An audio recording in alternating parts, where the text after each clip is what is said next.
और अभी साहब ये फ़ायदा कितना लॉन्ग टर्म या ड्यूरेबल होगा, चूँकि ये क्या गारंटी है कि अगले साल ये कुदरती आफात फिर नहीं आएंगी या क्लाइमेट चेंज के या असरात फिर से पाकिस्तान को नहीं फेस करने पड़ेंगे, तो उससे बचाव कैसे मुमकिन हो सकेगा इस फंड के ज़रिए?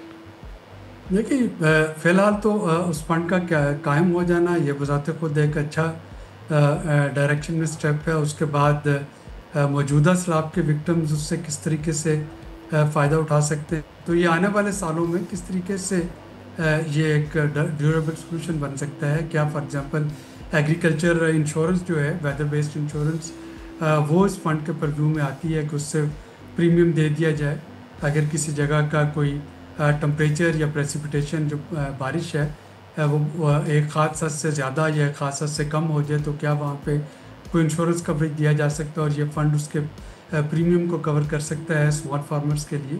तो इस तरह की चीज़ें जो हैं, ये बेस्ट एग्जांपल जो है वो मौजूद हैं इस वक्त खत्ते में।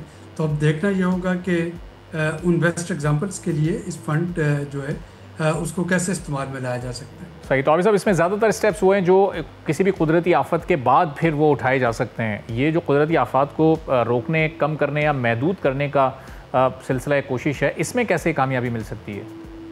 ये उसके लिए आपके पास एक अलग फंड है, national disaster risk management fund NDRMF। तो जो रिस्क को रोकना है और उसको मैनेज करना है वो NDRMF है। और एक है कि अगर आपके पास ये सारी आफतें आ जाती हैं तो फिर उससे निपटना कैसे है। जाहिर है वो इमरजेंसी सिचुएशन होती है, उसको आपके PSTP कैटर नहीं कर सकती। PSTP में ऑलरेडी स्कीम जो हैं वो फिक्स हैं, उसको आपके जो रिस्क मैनेजमेंट फंड कैटर नहीं कर सकते।